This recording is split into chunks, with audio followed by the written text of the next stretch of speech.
नमस्कार, नवभारत टाइम्स में आपका स्वागत है। आपके साथ मैं हूं विनीत त्रिपाठी। दुनिया में इस वक्त न्यूक्लियर बम की ढेरों रिपोर्ट्स और बातें सुनने को मिल रही हैं।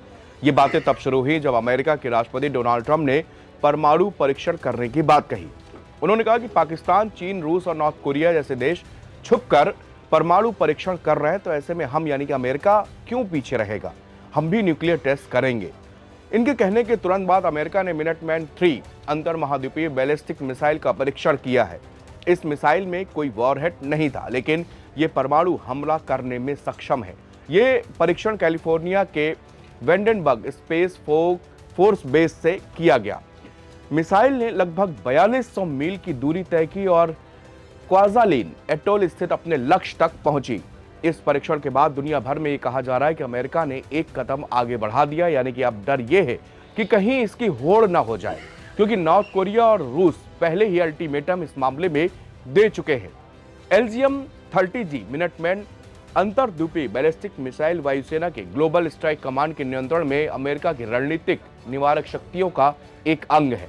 LGM में L यानी कि साइलो लॉन्च के लिए रक्षा विभाग का कोड नेम है, वहीं G का अर्थ है सतही हमला और M गाइडेड मिसाइल के लिए है। इसमें 30 मिनटमैन सीरीज की मिसाइलों के लिए प्रयोग किया था और 30 के बाद वाला G वर्तमान मिनटमैन 3 के लिए है।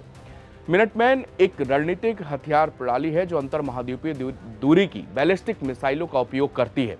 मिसाइलों को हमले से बचाने के लिए कठोर साइलों में रखा जाता है और कठोर केबलों की एक प्रणाली के माध्यम से एक अंडरग्राउंड लॉन्च कंट्रोल सेंटर से इसको जोड़ा जाता है।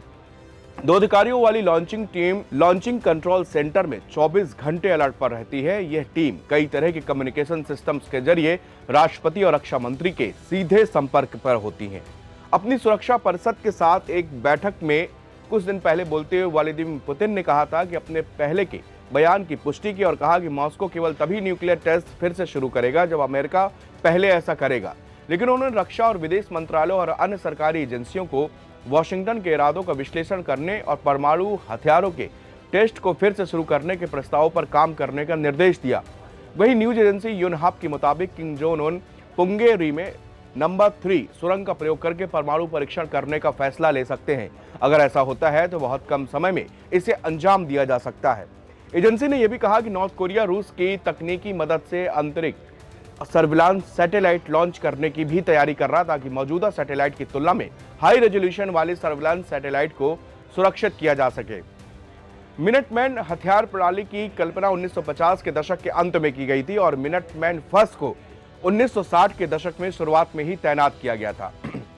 मिनटमैन एक क्रांतिकारी अवधारणा और असाधारण तकनीकी उपलब्धि थी। मिसाइल और आधार घटकों दोनों में पिछली पीढ़ी की अपेक्षा धीमी प्रतिक्रिया वाले द्रवीधन वाले दूर से नियंत्रित ISBM से आगे महत्वपूर्ण प्रगति शामिल थी। शुरुआत से ही मिनटमैन मिसाइलों को अमेरिका के रणनीतिक निवारक कार्यक्रम के लिए एक त्वरित प्रतिक्रिया देने वाला हथियार माना गया। मिनटमैन मिसाइलों को हर समय हाई अलर्ट मोड पर रखा जाता है। वर्तमान में ISBM बल में 400 मिनटमैन 3 मिसाइलें शामिल हैं, जो FE वॉरेन, FB वर्मिंग और 90वीं missile wing, Malmstrom FB Montana में 341वीं मिसाइल विंग और मिनोट AFB नॉर्थ डकोटा में 91वीं मिसाइल विंग में स्थित और तैनात की गई है। संयुक्त राज्य अमेरिका ने आखिरी बार साल 1992 में परमाणु हथियारों का परीक्षण किया। यह परीक्षण नेवादा राज्य में भूमिगत रूप से किया गया था। राष्ट्रपति ट्रंप की परमाणु परीक्षण की घोषणा के बाद वाशिंगटन में आर्म्स कंट्रोल एसोसिएशन के कार्यकारी निदेशक डैनियल कैंपेबल ने कहा था कि नेवादा स्थल को परमाणु परीक्षण के लिए दोबारा तैयार करने में अमेरिका को कम से कम 36 महीने लगेंगे। एक्सपर्ट्स का कहना है कि अमेरिका वर्तमान में अपने परमाणु हथियारों के परीक्षण के लिए कंप्यूटर सिमुलेशन और अन्य गैर विस्फोटक तरीकों का उपयोग करता है। इसलिए अमेरिका के पास उन्हें विस्फोट करने का कोई व्यवहारिक औचित्य नहीं है। Carnegie Endowment for International Peace के फेलो जेमी वोंग का कहना है कि भूमिगत परमाणु परीक्षण से भी कई चुनौतियां हैं, क्योंकि आपको यह सुनिश्चित करना होता है कि जमीन के ऊपर कोई विकिरण प्रभाव ना हो या भूजल दूषित ना हो।